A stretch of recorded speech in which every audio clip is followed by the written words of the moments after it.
ஒரு பெண் பேருந்தில் ஏறி ஒரு ஆணின் அருகில் அமர்ந்து இடம் போதாமையால் அவரை திட்டிக் கொண்டே இருந்தாள்.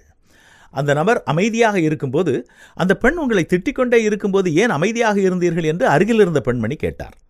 அந்த மனிதன் அவருக்கு புன்னகையுடன் பதிலளித்தார், ஏனெனில் எனது பயணம் மிக குறுகியதாக இருப்பதால் முக்கியமற்ற ஒன்றை குறித்து வருத்தப்பட வேண்டிய அவசியமில்லை. ஏனென்றால் நான் அடுத்த நிறுத்தத்தில் இறங்குகிறேன். இந்த பதில் அந்த பெண்ணை மிகவும் யோசிக்கச் செய்தது. மேலும் அவர் அந்த மனிதனிடம் மன்னிப்பு கேட்டாள். மேலும் அவருடைய வார்த்தைகள் பொன்னெழுத்தால் எழுதப்பட வேண்டும் என்று நினைத்தார்.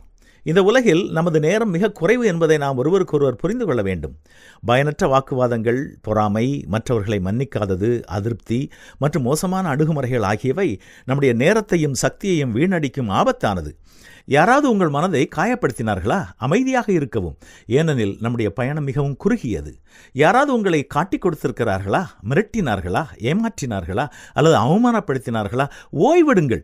மன அழுத்தத்திற்கு ஆளாகாதீர்கள், ஏனெனில் நம்முடைய பயணம் மிகவும் குறுகியது. காரணமில்லாமல் யாராவது உங்களை அவமானப்படுத்தினார்களா? அமைதியாக இருக்கவும், புறக்கணிக்கவும், ஏனெனில் நம்முடைய பயணம் மிகவும் குறுகியது. உங்களுக்கு பிடிக்காத கருத்தை யாராவது தெரிவித்திருக்கிறார்களா? அமைதியாக இருக்கவும், புறக்கணிக்கவும், மன்னிக்கவும், மறுக்கவும் பழகிக்கொள்ளுங்கள், ஏனெனில் நம்முடைய பயணம் மிகவும் குறுகியது. சிலர் நமக்கு என்ன பிரச்சனைகளை கொண்டு வந்தாலும், உங்களுக்கு பிடிக்காத கருத்தை யாராவது தெரிவித்திருக்கிறார்களா? அமைதியாக இருக்கவும், புறக்கணிக்கவும், மன்னிக்கவும், மறக்கவும் பழகிக்கொள்ளுங்கள், ஏனெனில் நம்முடைய பயணம் மிகவும் குறுகியது. சிலர் நமக்கு என்ன பிரச்சனைகளை கொண்டு வந்தாலும் அதை நாம் நினைத்தால்தான் பிரச்சனை. நினைவில் கொள்ளுங்கள், நாம் ஒன்றாக பயணம் செய்வது மிகவும் குறுகியதாக உள்ளது. நம்முடைய பயணத்தின் நீளம் யாருக்கும் தெரியாது. நாளை என்பதை யாரும் பார்க்க முடியாது. அது எப்போது நிறுத்தப்படும் என்றும் யாருக்கும் தெரியாது. நாம் ஒன்றாக பயணம் செய்வது மிக குறைவு.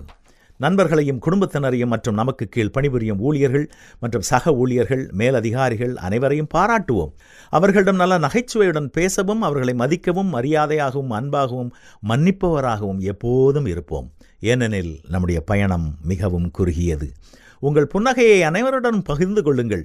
நீங்கள் விரும்பும் அளவிற்கு அழகாக இருக்க உங்கள் பாதையை தேர்ந்தெடுங்கள்.